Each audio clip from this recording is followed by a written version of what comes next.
Hi, everybody. Rick DiClemente with Astrology Unplugged. Thanks for joining us for episode 130. Tonight, I'm going to be focusing on some political personalities. I don't like to do it usually, but sometimes I find it to be very informative. And the reason I don't like to do it much is I like to keep the focus on astrology and off of politics. But in this day and age, you don't have much choice. If you've not joined us before, this is an astrology show. We are free every Thursday night if you want to join us live. I know many of you are watching this on YouTube, but you can join on Thursday nights at 8 o'clock Eastern if you have a camera, and just go to Astrology Unplugged or go to my website, starself.com, or do a Google search on Astrology Unplugged, and that will connect you to this particular Zoom room. Okay, I'm going to get right to it. I have a lot to talk about. Unfortunately, the 6 people I chose, and this is much the case, don't have birth times listed. I did find one for Kellyanne Conway. I think I will start with her. And I'm doing her husband, and I'm doing Bernie and William Barr, and some others. There's William Barr. I'll be doing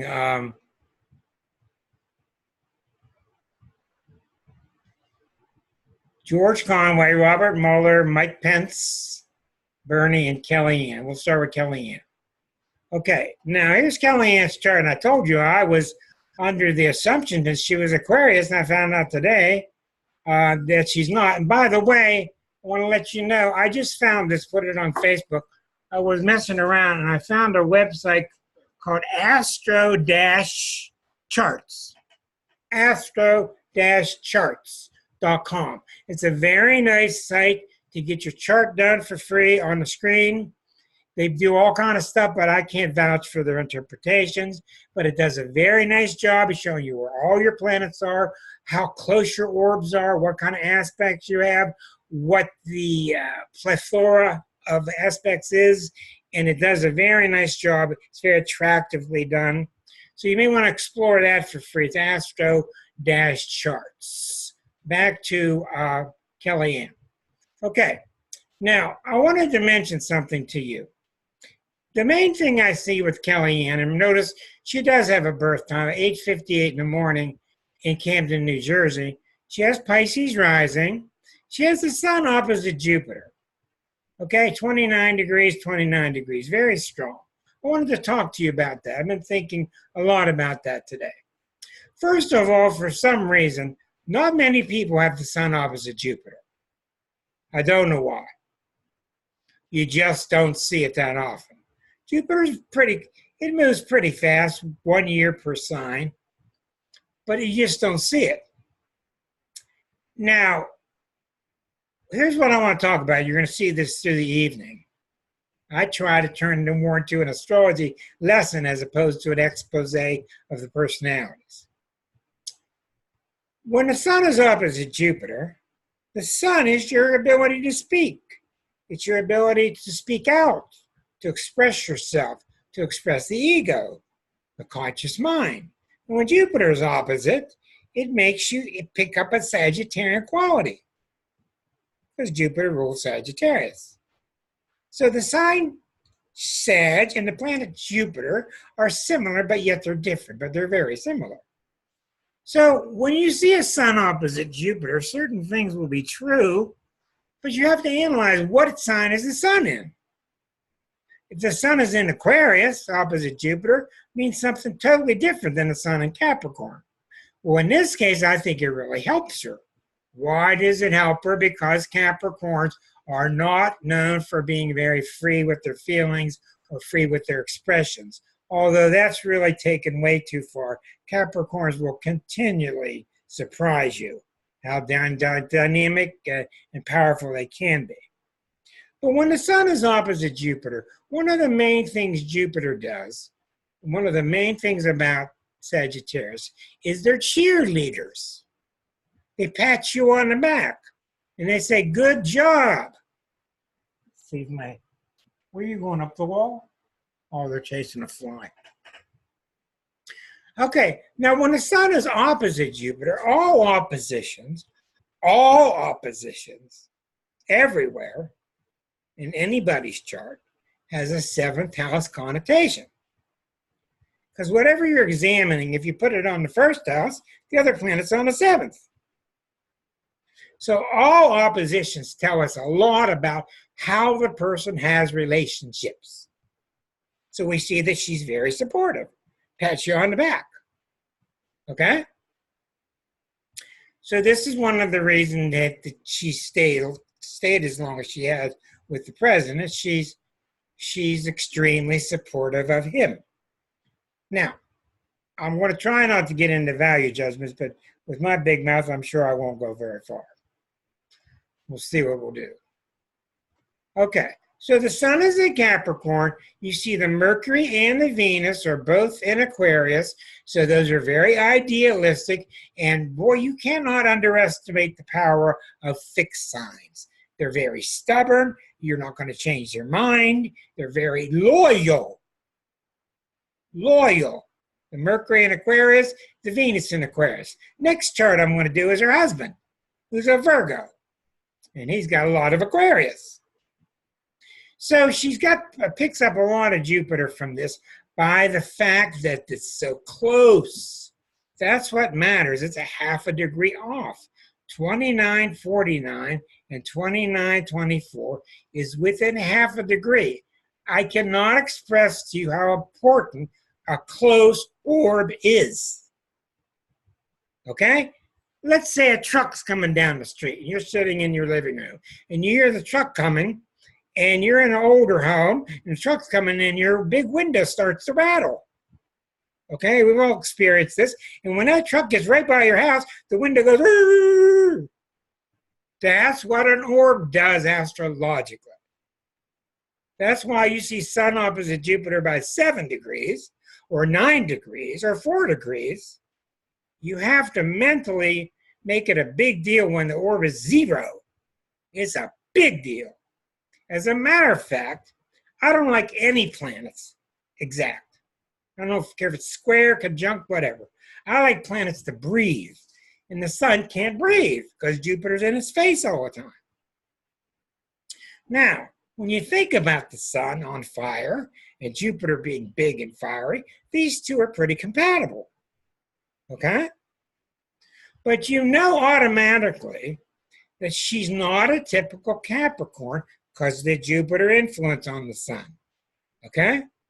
And there's not much in astrology that has more opposition than the sign Sag and Capricorn. They're very, very different. So let's take a look deeper into her. All right, we see the sun is in the 12th house, and as I've told you, the most powerful part of a house is the beginning of the house. Here it is at 2949. The house starts at 2928. So this sun is very powerfully placed in the 12th house. As the planet gets into the house further, it's not as strong. Okay, she's got Pisces rising. She's born with that very, very, very common 1965 through 69 Uranus-Pluto conjunction, opposite Saturn, Chiron. I've got about 400 people in my files with Uranus-Pluto, which conjuncted in October 65. And during that time, Saturn was going back and forth. So this little sub-generation, they're kind of explosive, but they're kind of controlled. But they're very passionate, usually about political matters. So here it is again, Chiron, Saturn, and Pisces, Uranus, Pluto. So whatever she thinks, what matters is what she feels. She thinks she's very much working for the people. Sun in the 12th, Mercury in Aquarius, Venus in Aquarius, this revolutionary aspect here along this opposition. The moon is in very stable, strong Taurus. the moon is exalted in Taurus.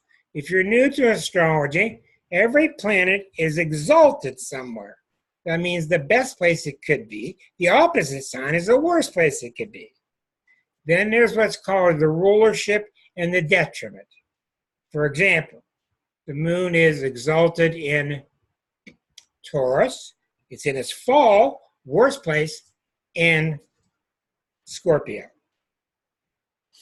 Its ruler is Cancer. It rules the sign Cancer. So that's its, I can't remember the word.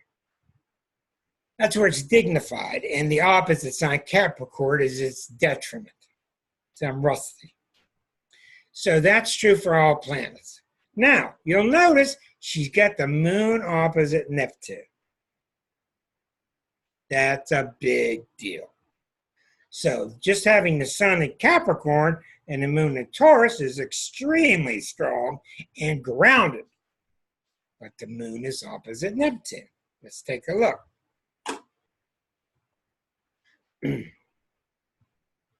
We got to focus on the orb. We have a birth time, so we know where the moon is. The moon is at 19, Neptune is at 24. So it's 5 degrees off. Okay, and it's in the house of philosophy. Okay, this is the house of philosophy, the 9th house. It's in the beginning of that house. So she's very philosophically a dreamer. And we already know she's very idealistic, but the moon is opposite Neptune. Now, when you see the moon opposite Neptune, you got to be very, very careful.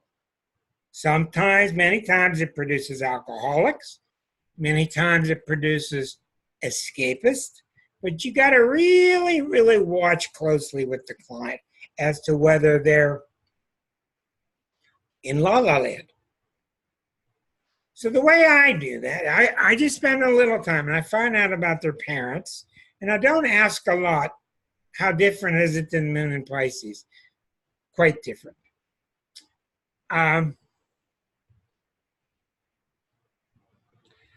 What I find out about the parents is, how did you feel between the ages of 5 and 15 when you were with your mom?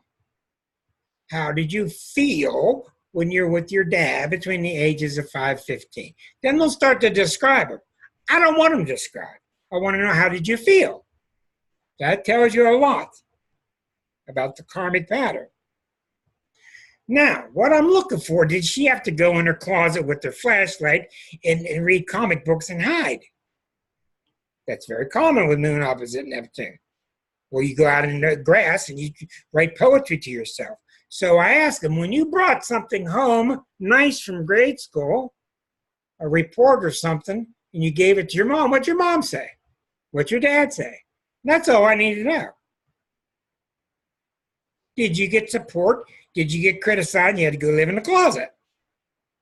So I got to find that out right away. And if I find that the parents are good and supportive, I go a different direction. When that orb gets really close, it's probably more true that the parents were, that the child could not withstand the emotional environment. Okay? And had to go off into la la land. So, nevertheless, the moon opposite Neptune at its bare minimum, what it really means is you're really prone to be emotionally devoted to God. But we're not in a God place here. We're in America. We're not in a country that admires your godliness. So it's more probable that she has turned somebody in her life into her God. Now, so you got to be very careful. A lot of moon Neptune people are just fine. A lot of them aren't. And I'm not painting with a broad brush, because I've seen plenty that are fine and I've seen plenty that are just impossible and really lost. Okay? Remember, the moon is grounded in Taurus. The sun is in Capricorn. But she's got the potentiality to be really lost. Now, what's interesting about her, of course, it's easy to read somebody when you know about them. She got all the Aquarius in her. So Did you ever try to argue with somebody with planets in Aquarius? You're just not going to do it. Okay? They're very strong mentally. So we know that she's much like Susan was talking about there about the moon in Pisces. The moon in Pisces will really, really surprise you. My son has it. I've got it. My father had it. My dog had it. So I know a lot about the moon in Pisces, and it's not really as good as you think.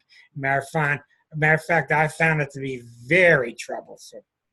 Very, very troublesome. I'm learning a lot about it. So you see that she's got the potentiality to be rah-rah on the bandwagon. And when you present her with the facts, she's the one that came up with alternative truths, right? Well, that's a perfect statement. Now, I'm not going to say she's right or wrong. I've got my personal opinions, but that's no place for this, okay? Let's go back and look further. So what I'm digging for, I don't really take this too seriously because a lot of you have it, and I really think it's a generational thing. I think it's very important, but I think it's a very much a sub-generation because I have hundreds of clients that have this opposition. She's got the moon opposite Neptune. It does not have a T-square. Yes, it does. It makes a T-square to Venus. So her moon with the north node opposite Neptune makes a T-square to the Venus in Aquarius.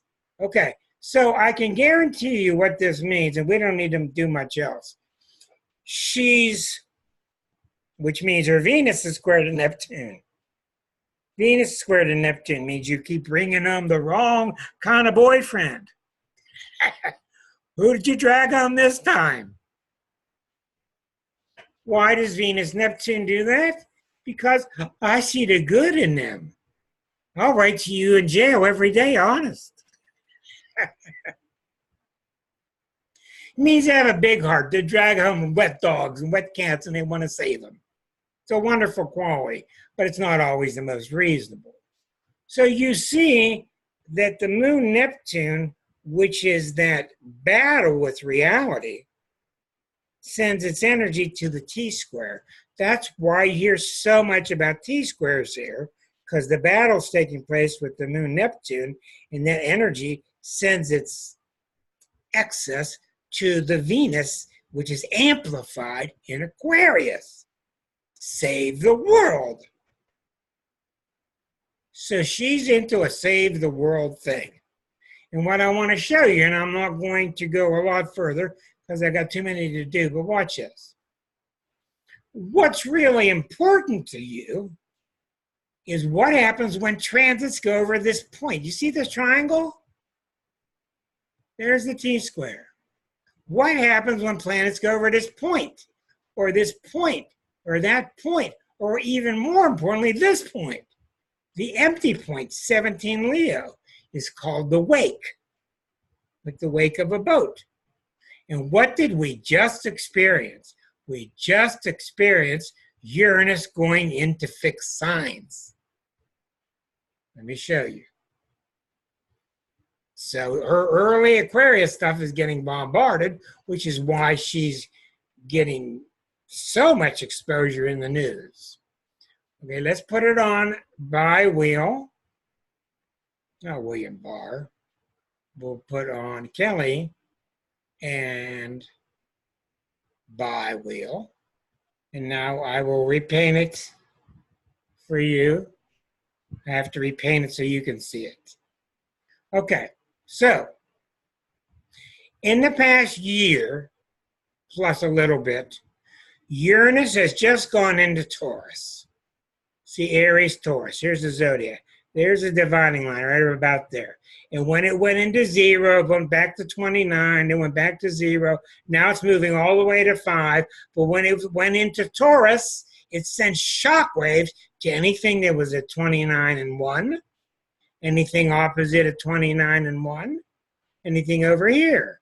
So what happened to her is the Uranus went in last March of 18, and it sent shockwaves by squaring that sun and squaring that Mercury, okay? And that's probably right around the time that she talked about alternative realities, alternative truths. Now, when Uranus hit her, what's really trying to happen is she's trying to free herself from any blockages that she has. But on a social level, it can make just weird things happen. And I must say, she must be in one of the weirder positions anybody in the history of the earth has ever been in. Would you want to work in that office every day? Not I. But you can see that the chart really requires searching through the past lives, finding out what does that moon Neptune really mean? Who are you dedicated to? What it tells me is she took this lifetime and said, oh, I've got to become more subservient. I've got to become more prostrating to my God to get in the pearly gates. That's why she put the moon opposite Neptune. Now, when these different points get hit, that's when the real episodes happen. Now, I don't know what they did when they got married, but here's George. And talk about a different story. This guy's not deluded at all. All right, here's Mr. George, the Virgo.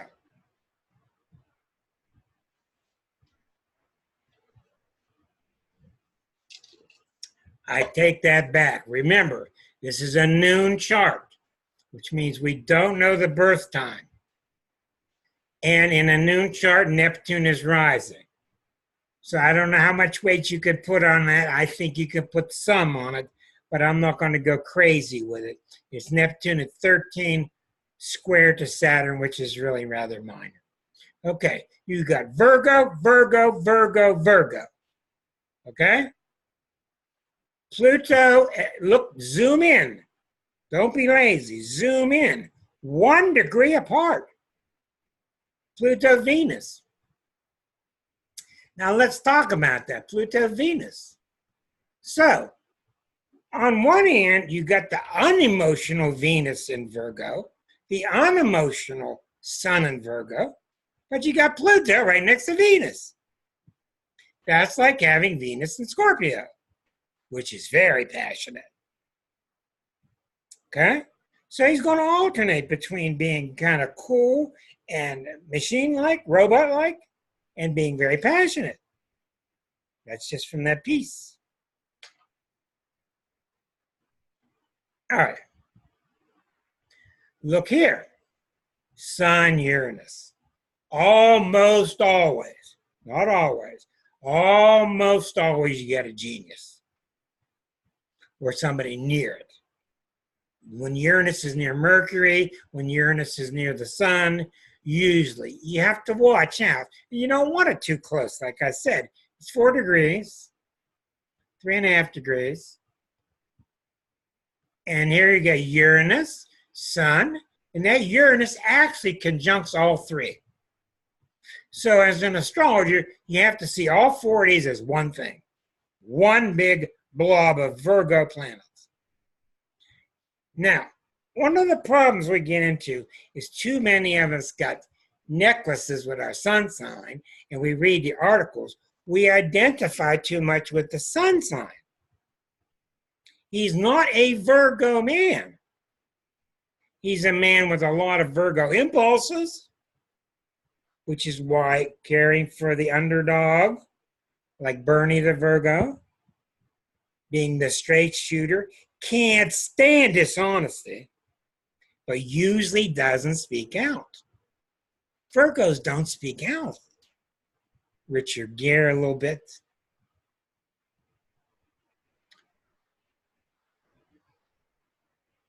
I can't remember all these actors. You got a very powerful Virgo influence, but it's not just Virgoan.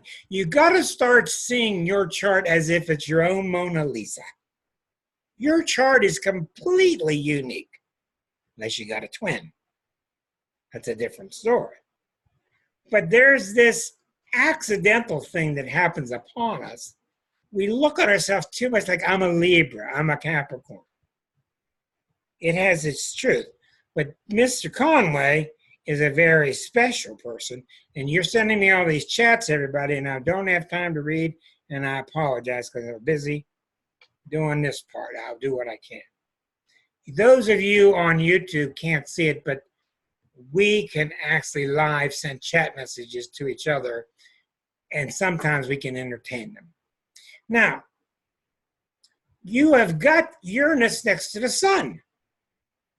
You don't go nuts from there. Virgos. You ever see the picture on Facebook this week with the duck, and she had 65 babies lined up behind her. She's going down the pond. She got 65 babies all in a row. My mind says Virgo. Well, not when the sun's next to Uranus. You're going to have the babies all over the place. So you do not have the traditional Virgo. And that's why I've met so many Virgos, and they say, I'm not a neat freak. I'm a slob. And I read that stuff, and of course it's garbage. I don't blame them. But you got to look where the neatness is. The neatness is here. The neatness is here. How many of you talk to a Virgo and they do the following? They do the following. I saw John last Thursday. Was it Wednesday? No, Wednesday. Friday. Friday I went to the cleaner. No, Thursday. No, Monday. And you're going, just tell me what happened. I don't care which day it is. But they have to know. They can't get out of order. Okay? So don't be deceived about Virgo orderliness. So you got this guy. So you have to start thinking to yourself, what are the powers of blending Aquarian energy, Uranus, Scorpio energy, Venus energy, and the sun? You got a powerful personality. But you got the sun next to Pluto. The Virgo sun next to Pluto. Probably the two most critical energies in the zodiac. He's got to deal with somehow being too self-critical or critical of others. What's he being known for now? He's being known for criticizing the president. All right. So you see what I mean? You could take almost any pair of planets and have a long dissertation about it. Okay? Let's get into the good stuff. Now watch this. This is amazing. He has this opposite Chiron. Chiron is a 12, almost 13. Goes straight across the zodiac because these are drawn a little bit crooked. Its closest aspect is to Pluto and then to Venus. It's really hitting across at the Pluto-Venus. And the last several years, where has Neptune been? Right in here. There's your story. Neptune has been all through Pisces. It's now at 19. It's been at 12, at 13, at 14. And Chiron went around and it returned with Neptune. So with this opposition, Neptune coming opposite all of his planets, you have to realize what I said in that book. I think, and a lot of people do, that Chiron is the ruler of Virgos. So what's been happening to so many of my clients, and I told you most of my clients are Virgo women, they're going through this massive Neptune opposition. And I can't tell you how many wonderful things I'm seeing with Virgos. I wrote an article called Virgo Women Are Doing So Well. What that means is they're lowering that Virgo pickiness. They're lowering those standards. You know, you got to be like this, you got to be like this, you got to be productive, you got to be perfectionist. And what's coming out instead is that Virgo purity, that Virgo devotion to what I call goddess. So even though he's a male, he's very much out front with this spiritual movement that's happening. It's just he's doing it on the front lines. Imagine being married to the president's assistant. He's very powerful, very strong. I'm not going to rate their marriage. I know nothing about it. It might be really powerful. I bet you they have some good debates. But the Chiron's been hit by Neptune and all the opposition to all the Virgo planets.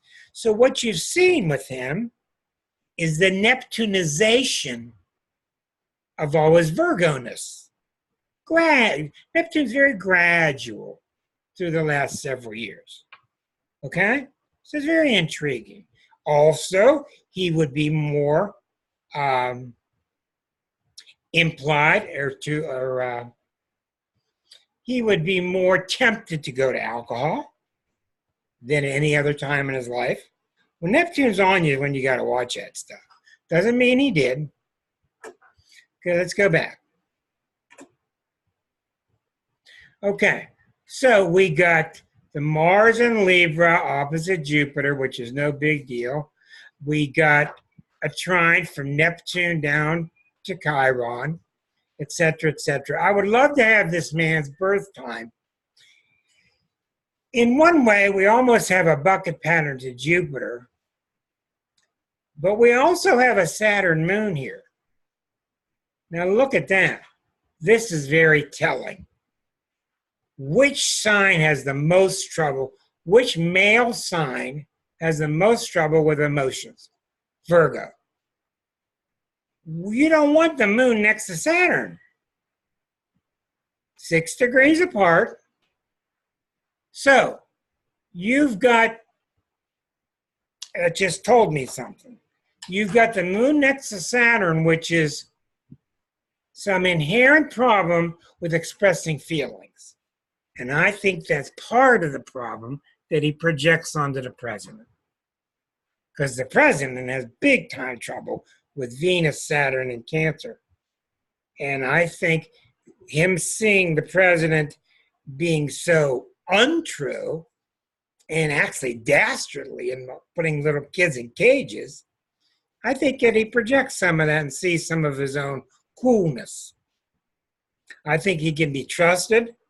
He's probably very, very idealistic, very strong. But I think we've seen a real good point about him by studying all the Virgo. Let's go back, and before I leave each person, I do want to take a look at their meaningful transits to see what they're under. Okay. Pluto has been hitting this Mars. Pluto's been at 23 recently. Right now it's at 22, squaring this Mars. Okay. And Pluto hitting your Mars means get off your butt and stand up for yourself and own your Mars. This is a weak Mars. Mars in Libra is weak because Mars is, I think I'm going to go do it, but what do you think? I'm going to go do this. What do you think? Pluto hitting Mars, it gets rid of that. It makes that Mars more scorpionic. So I think he's got a hell of a chart, really intriguing chart. I would not want to be a fly on their wall. I don't want to hear their discussions. Okay, intriguing. If you got questions, write them down and we'll just keep on rolling and we'll get to them at the end. Now let's see who's next on our favorite list. Okay, William Barr. Very sneaky chart. Mr. Barr. Okay. All right, the Attorney General. He's another Gemini. Almost everybody around the president is a Gemini. Unbelievable. The moon next to Pluto. All right. And let me tell you this, especially with Gemini, and I've said it in the book. As far as the sexes, gender are concerned, there's a bigger difference between male and female Geminis than with any other sign. Okay? Male Geminis, and this is from experience, are much more easygoing, lighthearted, fluffy, fun. The women will cut you to pieces with their tongue. The men can do it too, but the women will cut you. When does a Gemini cut you? When you're getting too accurate. When their escape pod isn't working. When the escape pod isn't working and you just said it on videotape, I just heard you.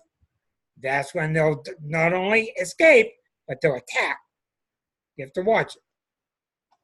Not all, but many. But Mr. Barr has Moon Pluto in Leo.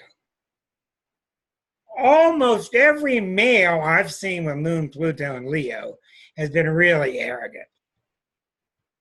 Now, I'm married to one now with Moon Pluto in Leo, and she's certainly not arrogant, and she certainly brings out the higher aspect, which is the honor, the dignity of Moon Pluto in Leo. So Moon Pluto actually works differently on the male than it does the female. But it really lends itself towards male arrogance. And the male has to really be on the ball so it doesn't fall towards arrogance. Typically, Gemini is not an arrogant sign.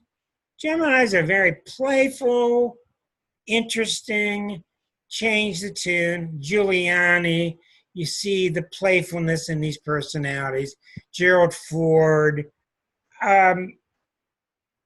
Gemini is just not a very powerful sign. It's very playful and Bob Hope-like, childlike.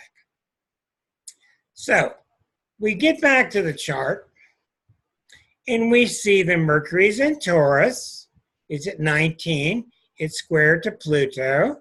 So the Pluto square to Mercury gives him the ability to be very tough mentally and follow really strongly.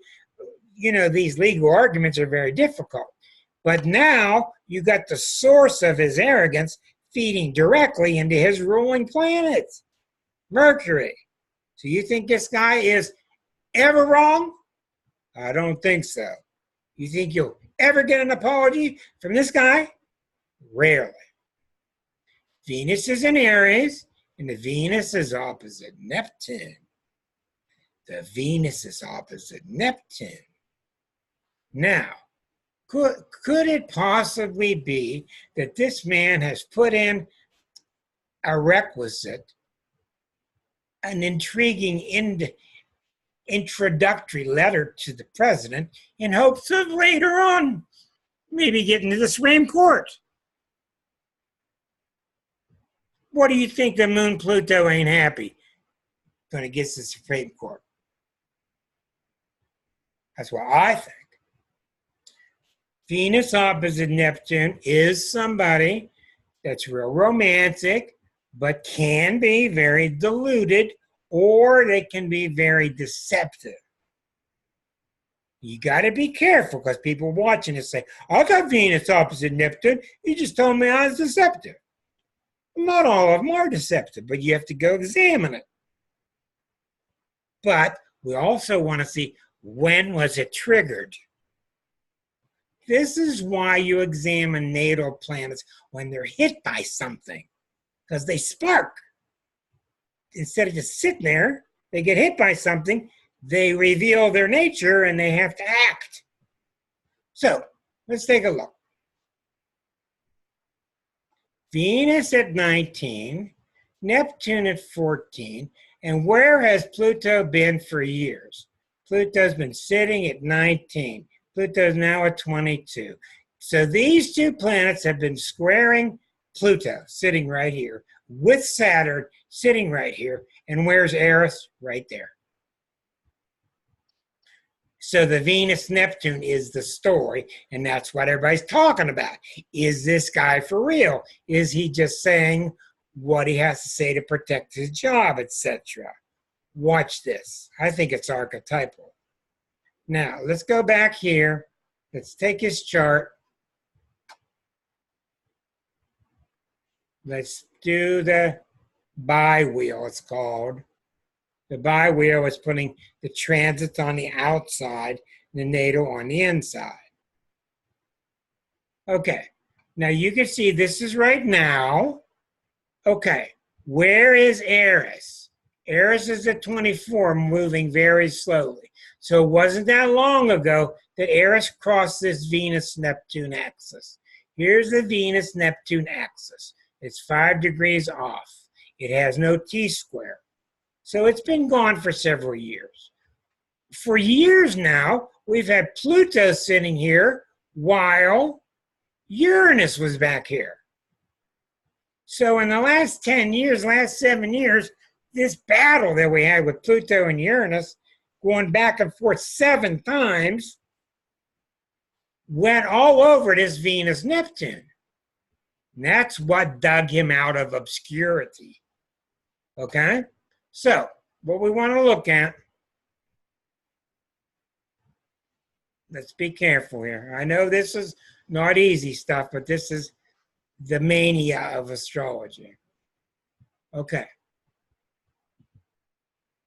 As an astrologer, if you were my client, the first thing I'm going to do, I'm going to examine, is he really an egomaniac?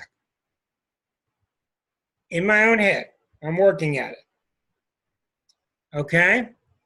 I know that deep inside, he's a playful child. You can see the look in his face. But what's going on deeper with the Venus-Neptune? Okay, the Mars in Virgo is very calculating. The Saturn in Virgo is very calculating. And you got to be very calculating to make these kind of decisions that he does. Well, it all comes down to this. I got to examine the chart for where's he coming from? Where's he coming from? Is he coming from? Saturn is very tough in Virgo. Is he coming from honesty, serving the people, or does he have his own agenda? Period. That's all I got to say. A birth time would really help. Going through his past would really help. Go back and see what happened when these planets hit these planets, etc., etc. By the way, it reminded me, I'm going to tell you something. Before I wrote The Exquisite Zodiac, I was writing a book called The 28-Year Itch. And I was going through history and I was documenting all these famous people and what happened to them at age 28. It was just amazing.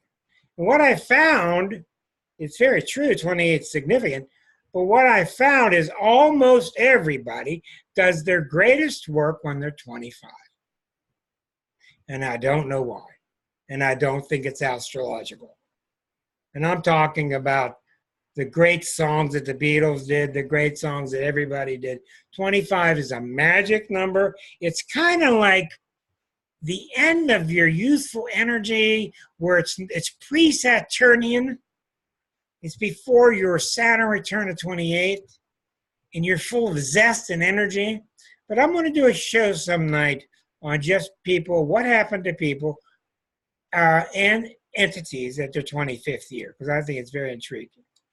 So we see that what's going on with Mr. Barr is he's either really deceptive for the wrong reasons, or he's using that moon Pluto to have really high ideals. And Leo energy can make you full of dignity. I mean, you're really offended when somebody's dignity is put down. So we don't know. But you're not going to get a straight answer from him. Next subject. Are we enjoying ourselves?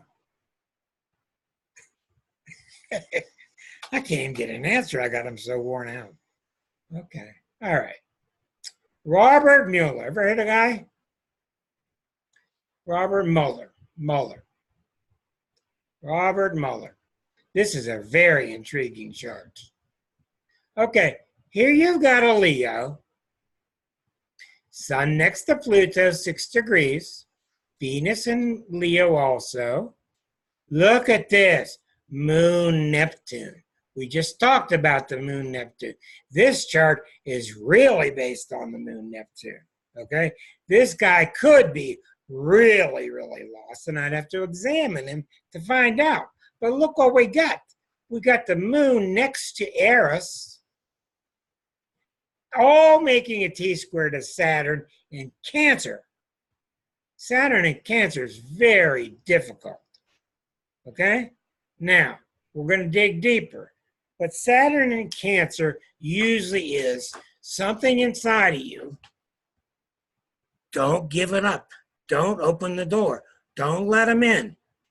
You got to be real guarded around your feelings. Don't let them in. You're going to get hurt. Your boat's going to capsize. You're going to sink. They're going to abandon you. Very tough placement. The whole chart's a T-square to Saturn and Cancer. So he's got the Leo stuff. He's got the moon opposite Neptune. You can tell he's very reserved. He keeps it all to himself. But what's interesting is this. What do you hear about the guy? Forget about the report. Let's go back years and years and years. People worked with him for years and years and years. What did they say? He's as noble as they come. As trustworthy as they come. That's what everybody says. All right? Now let's take a look. Where does that come from? That comes from this moon Neptune at a higher dimension, executing the Neptune through the moon, at a higher dimension of Arisian. And what we're finding out, Suzanne and the rest of us, what we're finding out about Eris is about justness. Eris cannot stand things that are unfair. Can't stand it.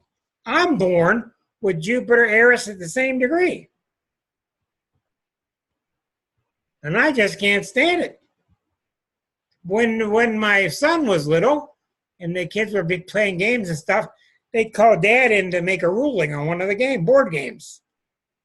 And I didn't care if he's my son or not. I made the ruling how I saw it. Marcia, you got the same thing. You got Jupiter right there with Eris, same degree. A fabulous, that Jupiter becomes Arisian, and we're finding out more and more and more and more how Eris is taking over everything. You guys talk all you want in your circles. What's going on now is Saturn and Pluto are squaring Eris. That's what's going on now. Saturn and Pluto getting closer, squaring Eris. Eris is the whole new epic that we're in. Epic. Squaring Saturn and Pluto, all the thing Marx talks about with Ted, all the climate stuff, all the critical masses. So this is very tough stuff. So you see with Barr, or with Mueller, I'm sorry, the moon next to Eris could be very high. And look at this. We don't know his birth time. Now remember, when you don't know the birth time, there's several things you can do. That moon could sway anywhere within 13 degrees in one day. That moon could be anywhere from 22 to 4 degrees, 5 degrees of Aries. He could have a moon in Aries. And he doesn't look to me like he's moon in Pisces. Moon in Aries is very strong and very sure of itself. And if that moon is in Aries, that conjunction with Eris becomes really powerful. And what's interesting to me is he may be another one of the figures and part of the new Eris display, the new avatar. Like we see with, what's her initials? Alexandria, whatever. Okay, she's definitely an avatar with the new Arisian energies. He is too. So it looks to me like you've got 3 planets in Virgo, 4, Jupiter, Mercury, Chiron, Virgo. I've seen many, many clients with 1, 2, 3, 4. I've seen many clients with Virgo, Leo, okay? Now, remember, the Virgo and Leo next door ship, they don't like each other. The Virgo tells the Leo to get the lampshade off their head. The Leo tells the Virgo to quit being so uptight. But I still think a book is due to talk about all the signs where they meet, that point where they meet. Therefore, many, many people, the Leo stuff, the Leo arrogance is suppressed by the sense of Virgo honesty.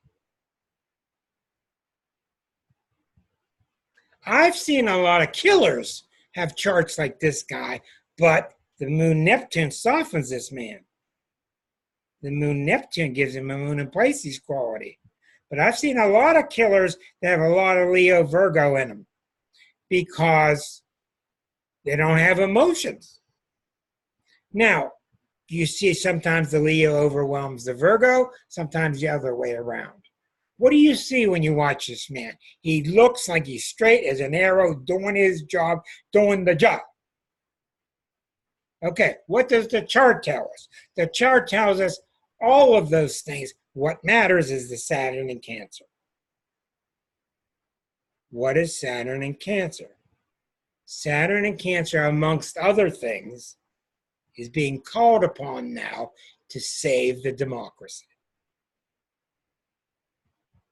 He's not bending the laws, but what's the motivation behind it? He's following it to the letter of the law, because I can guarantee you in this chart, he's bowing to Lady Liberty.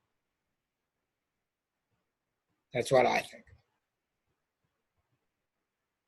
Now, you can get lost and talk about these charts forever in a day, but let's take one more look at him. Now, okay, where's Pluto? Pluto's been right here. Okay, Pluto's been right here. Where's Neptune? Neptune has been out in this area. Saturn, he's had a Saturn return, or Saturn squares Saturn. Uranus is going to start hitting these planets. Okay. So it looks to me like the most important thing about him is he's another part of the Arisian evolution, emergence of Eris.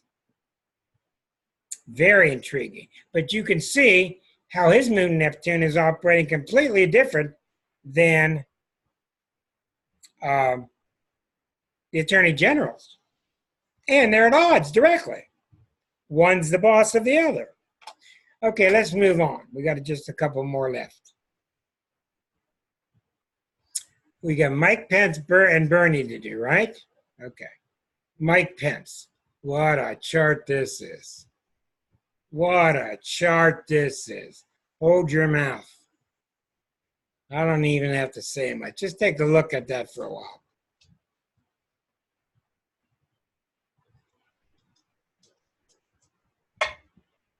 I would not let him date my daughter. You got a triple Gemini, and the reason I call it triple, it's not really triple. Triple is when the sun and moon are in the same sign and the rising sign. But since the ruling planet is there also, I'm calling it a triple.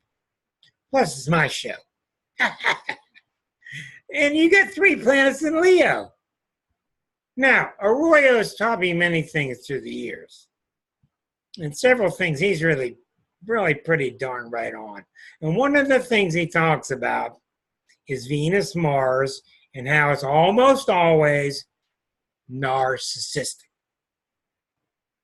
Now, I've definitely seen where Venus and Mars are in Virgo or Pisces, and it suppresses the narcissistic qualities.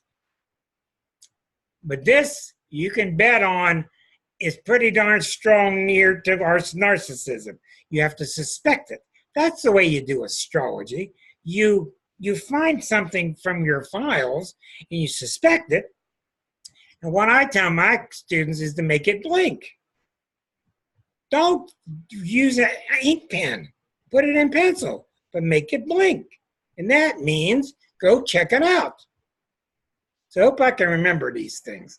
I get in trouble when I say there's 4 things, then I can only remember 3. It's called getting old. 4 things when you read a chart. Things you know right away. You can just see it. 2, things that blink. And that's most of the charts, like really intriguing parts of the chart that I've got to follow up in this reading.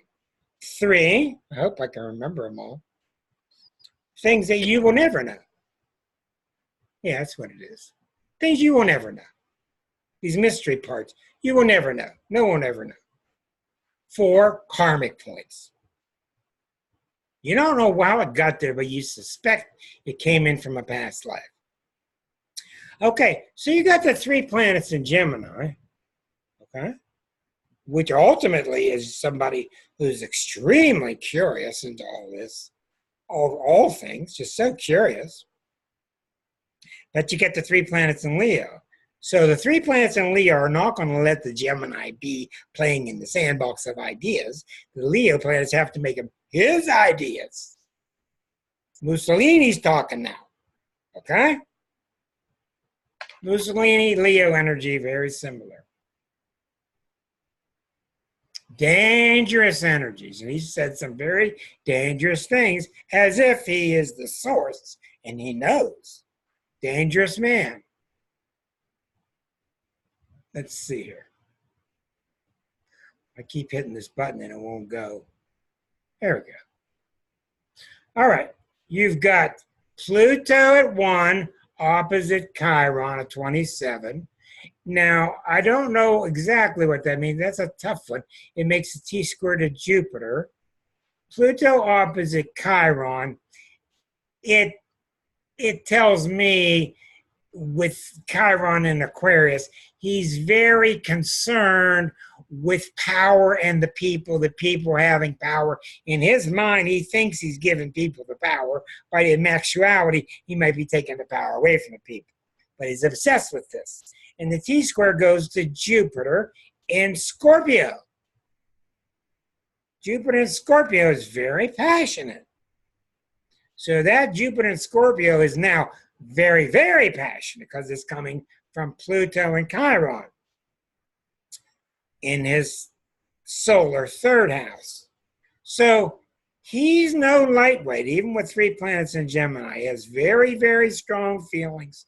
He's not going to waver and change as much as Trump does, because Trump has the sun in Gemini and the moon in Sag and 3 planets in Libra.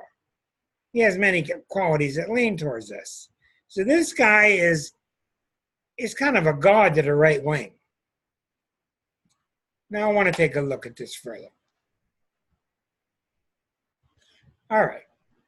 We're lucky this is not any closer. This is already troublesome enough. We do have a grand trine. Neptune trines Chiron, and that trines Pluto, Moon, Neptune, Chiron. We got big thunder whammies here, boy. Moon, Neptune, Chiron. This means in his mind, he's being very religious, very spiritual. He is doing what God wants him to do. But the problem with 3 Leo planets and an early sign like Gemini, the problem is he confusing his will with God's will? That's the question I ask myself. Early signs of the zodiac do not have good connections with the outer surfaces, the outer realms, unless there's a lot of help in the chart, such as Pisces energy, Aquarius energy, etc. So he, in my opinion, I think he's dangerous. I think he's being controlled by energies he's not even aware of. I don't even think he's aware of them. Anyhow, I think it's an intriguing chart, and I'm definitely not going to look anywhere to see whether he's going to be president anytime soon, because I don't want to see that. We got 904. We got 1 chart left. Controlled by mother. Very possible. Like I said, controlled by mother. Make it blink. Don't buy it. Then ask him about his mother. Okay? That's what you do. That's how you get better. Just you ask the client the question. Most clients will not lie to you. They're dying to tell the truth. They're dying to talk about themselves. They're dying to get this drama out. Everybody's sitting on the drama, and they want their drama out. Why do you think my book's not selling like crazy? Because everybody's got their memoirs out there. Everybody's so important. 2011, the year Kindle came out. Everybody started writing all their memoirs, and you could create space to publish the book for you. So I imagine you could read on a lot of memoirs out there. And they are interesting. And your drama is really important. But I don't think this guy can see past his eyelids. My opinion. Which is why he makes a hell of a vice president. Let's go next to our man, Bernie Sanders. Okay, very intriguing chart. Bernie is a warrior, Jack. This man is a warrior. Sun in Virgo, North Node, Neptune near Mercury. The Neptune Mercury 6 degrees away, and it's out of sign. So we see his ruler, his traditional ruler, Mercury, is probably not diluted because it's out of sign, is 6 degrees apart. If it were closer, maybe. This is probably where he gets some of his socialistic thoughts. What's wrong with this guy thinking that the world can live together and everybody treat each other nice? All right. We look at suspect Eris. 5 degrees of Aries. Where's it right across from? It's right across from Mercury. Okay? So this is one of the reasons that I think, and we'll find better words through the ages here, that he's obsessed with fairness. I mean, what is he always talking about? He's talking about let's level the playing field. And thank God that Elizabeth Warren is on the rise. And her chart is so honest. And she's impressing, and the women are rising. It's a wonderful thing to watch. She's the story to watch. Bernie, the workhorse, man. He's been doing it since the 60s, and man, there's going to be a statue of this man. Let's go back and take a look further. Okay, he's got the Saturn-Uranus conjunction. He's got Jupiter and Gemini, so it gives him lots of knowledge of lots of different fields. At 19 degrees, it squares the Neptune, which is very idealistic, and it squares the Sun.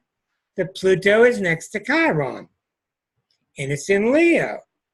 And he could use this to become very, very arrogant, but the Virgo usually doesn't allow it, especially with Neptune, and it brings out the nobility of this. In other words, he's saying to you, I don't want everybody in Cadillacs, but at least let's give them some food. He's very Virgoan. The underdog. Let's get them fed. Get them somewhere to sleep. Give them a chance for a job. Let's give them health. The 6th house, the 6th sign, Virgo, is about health. Give them a chance. Teach them to fish. That's Virgo. Teach them to fish. And we don't know if he'll make it to the White House, but we can certainly see the massive impact he's had on this country for quite a while. Intriguing. All right. Let's dig deeper. Here's Eris at 5, trying to Pluto, really powerful. This is exceptionally powerful. Pluto at 5, Eris at 5. But remember, all people born during his time have this. But what's it doing in the real chart? We don't know. Remember, this whole chart could spin by the birth time. This Pluto could be in the 1st house. This Pluto could be down here. We don't know. But that's sure very strong. And Pluto Chiron is somebody with a very deep, ineffable purpose. Can't even explain where it comes from. And with Chiron there, the Virgo planet, he wants to put it into play with the daily man, common blue-collar people. Okay, what has happened to him? Neptune has been all here. How much you want to bet when that birdie landed on his platform? How much you want to bet Neptune was right at 15? You want to bet? You don't even need to look. Because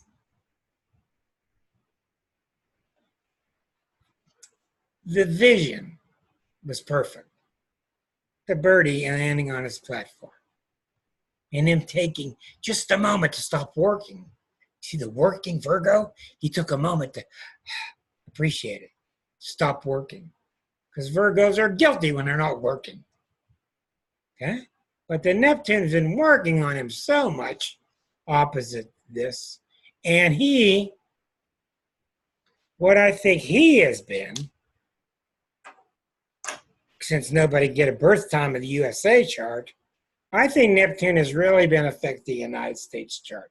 I think it's been squaring the ascendant for years, and it started with weapons of mass destruction and Neptune deception. It's also Neptune bringing you to the senses and treating all of us as if we're one. So I think Bernie has been carrying on the Neptune that Mr. Ted Kennedy left behind. I think Mr. Kennedy fought for the Neptune for a long time, did what he could, and he passed it on, passed the torch to him. I do not think he's going to be elected. I don't know why. I personally think it was a fatal mistake to use the word democratic socialist. Even though it makes sense to many people, the human beings, Americans heard that S word, and S stands for stupid. I mean, S stands for socialism. But I think that did him in. I don't think his age helps him. I'd love to see the man because his focus is on helping people and you don't doubt it. But anyhow, I'm going to shut off the feed to YouTube now. I hope you've enjoyed the exposés on the 6 people. If you have questions, you can write to me through my website if you like, or join us any Thursday night at 8 o'clock, Astrology Unplugged. Thank you for tuning in.